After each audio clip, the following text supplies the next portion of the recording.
Supreme court ने मंगलवार को उत्तर प्रदेश सरकार और इलाहाबाद हाई कोर्ट को बच्चा तस्करी के मामलों को लेकर जमकर फटकार लगाई है और कहा कि इन मामलों में किसी भी तरह की लापरवाही अब बर्दाश्त नहीं की जाएगी। कोर्ट ने सभी राज्यों के हाई कोर्ट के लिए सख्त दिशा निर्देश जारी किए कि बच्चा तस्करी से जुड़े मामलों की सुनवाई 6 महीने के अंदर पूरी होनी चाहिए।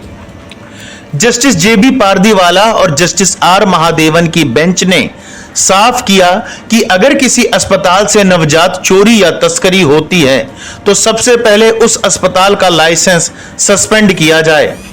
अदालत ने कहा, अगर कोई औरत अस्पताल में बच्चा जनती है और बच्चा चोरी हो जाता है तो सबसे पहला कदम होगा अस्पताल का लाइसेंस रद्द करना।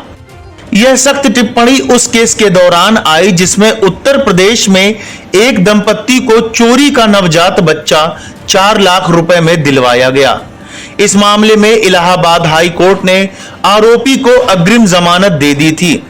सुप्रीम कोर्ट ने न सिर्फ इस जमानत को रद्द किया बल्कि हाई कोर्ट के रवैये को लापरवाह बताया। सुप्रीम कोर्ट ने कहा, आरोपी को बेटे की चाह थी और उसने 4 लाख रुपए में एक बच्चा खरीद लिया। यह साफ था कि बच्चा चोरी हुआ था, फिर भी हाई कोर्ट ने जमानत दे दी। इंडिया टुडे की रिपोर्ट के मुताबिक इस मामले में सुप्रीम कोर्ट ने इलाहाबाद हाई कोर्ट और उत्तर प्रदेश सरकार दोनों को फटकार लगाई।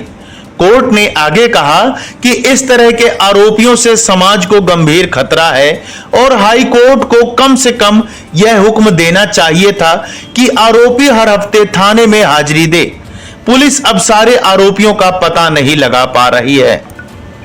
गौरतलब है कि केंद्र सरकार ने फरवरी में सुप्रीम कोर्ट को बताया था कि साल 2020 से अब तक देश में करीब 36,000 बच्चे लापता हैं।